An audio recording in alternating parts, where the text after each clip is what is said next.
그때 그 날씨 이세나입니다. 푸르른 하늘에 맑은 공기, 따뜻한 햇살까지 평일이지만 야외는 사람들로 북적북적합니다. 이제 서서히 나무들도 옷을 갈아입기 시작할 텐데요. 정말 가을이 오긴 온 것 같죠? 자, 오늘 그때 그 날씨는요, 1993년 소식 준비해봤습니다. 당시 날씨 상황을 전하던 사진부터 한 장 함께 볼까요? 소먹이 된 별라는 제목입니다. 제목만 봐서는 언뜻 이해가 안 가는데요. 기사의 설명을 한번 자세히 읽어볼게요. 전북 장수군 장수읍 식천리 박경식 씨가 극심한 냉해 때문에 쭉정이만 남아 수확을 못하게 된 논에 소를 풀어서 겨를 먹이고 있다. 논 4천여 평을 진 논 박 씨는 냉해 피해가 95%에 이르러 수확할 엄두조차 낼 수 없다며 소 먹이로 났을 생각이라고 말했다라고 나와 있습니다. 그렇군요. 안타까운 소식이었네요. 가을에는 이처럼 북쪽에서 한기가 내려오면서 농작물에 피해를 입히는 경우가 종종 있는데요. 93년도는 특히나 추웠습니다. 실제로 자료를 좀 찾아봤더니 1993년 9월 8일 전북 장수의 기온이 10.5도까지 내려갔습니다. 평년 기온이 14도 정도니까요. 상당히 추웠던 거죠. 이렇게 저온에 따른 벼의 냉해를 예방하기 위해서는 질소질 비료를 좀 줄이고 규산질과 유기질 비료를 주는 것이 좋다고 하네요. 자, 다음 소식 볼게요.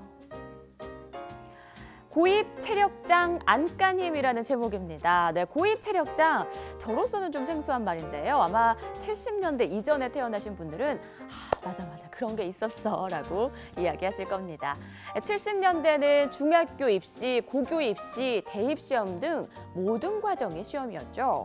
그중에 고교 입시와 대입 시험 중에는 체력장이라는 게 있어서 체력 시험을 치른 점수를 더했습니다.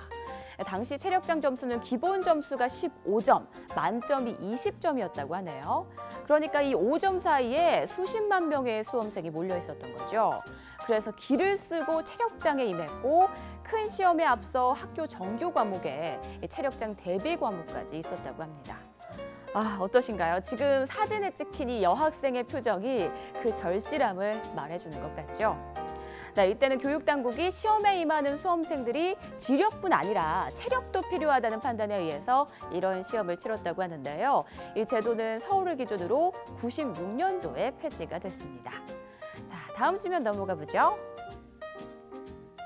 팝 음악의 마이클 잭슨 피터팬이라고 나와 있습니다. 네, 세계적인 스타 마이클 잭슨과 관련된 기사인데요. 제목만 봐서는 내용을 이해하기가 좀 힘들죠.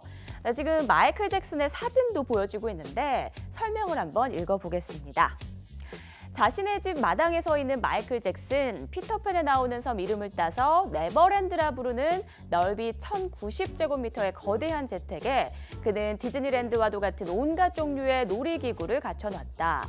그의 집벽에는 그를 피터팬으로 그린 수십 점의 대형 유화가 있다. 네, 마이클 잭슨이 아이들을 유난히 예뻐했다는 사실, 잭슨의 팬들이라면 다 아실 텐데요.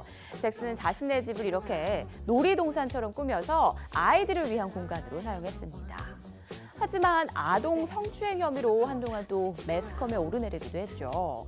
결국 무죄로 밝혀지기는 했는데요. 그 사건으로 마이클 잭슨이 받은 상처가 무척 컸던 모양입니다.